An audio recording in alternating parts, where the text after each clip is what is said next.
भीतर के मैं का मिटना जरूरी है। सुकरात समुद्र तट पर टहल रहे थे। उनकी नजर तट पर खड़े एक रोते बच्चे पर पड़ी। वो उसके पास गए और प्यार से बच्चे के सिर पर हाथ फेरकर पूछा, तुम क्यों रो रहे हो? लड़के ने कहा, ये जो मेरे हाथ में प्याला है, मैं उसमें इस समुद्र को भरना चाहता हूं, पर यह मेरे प्याले में समाता ही नहीं।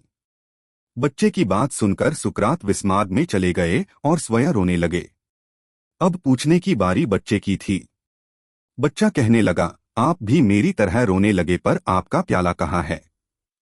सुकरात ने जवाब दिया, बालक, तुम छोटे से प्याले में समुद्र भरना चाहते हो और मैं अपनी छोटी सी बुद्धि में सारे संसार की जानकारी भरना चाहता हूँ।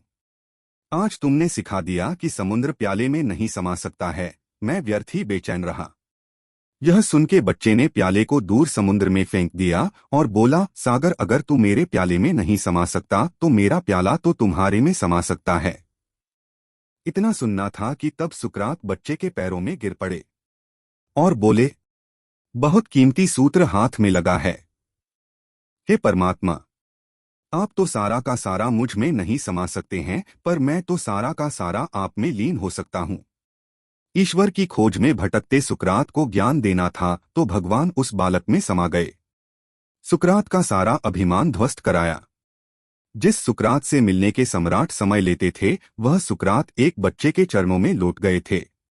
ईश्वर जब आपको अपनी शरण में लेते हैं, तब आपके अंदर का मैं सबसे पहले मिटता है। या यूं कहें, जब आपके अंदर का मैं मिटता है, तभी ईश्वर की कृपा होती है।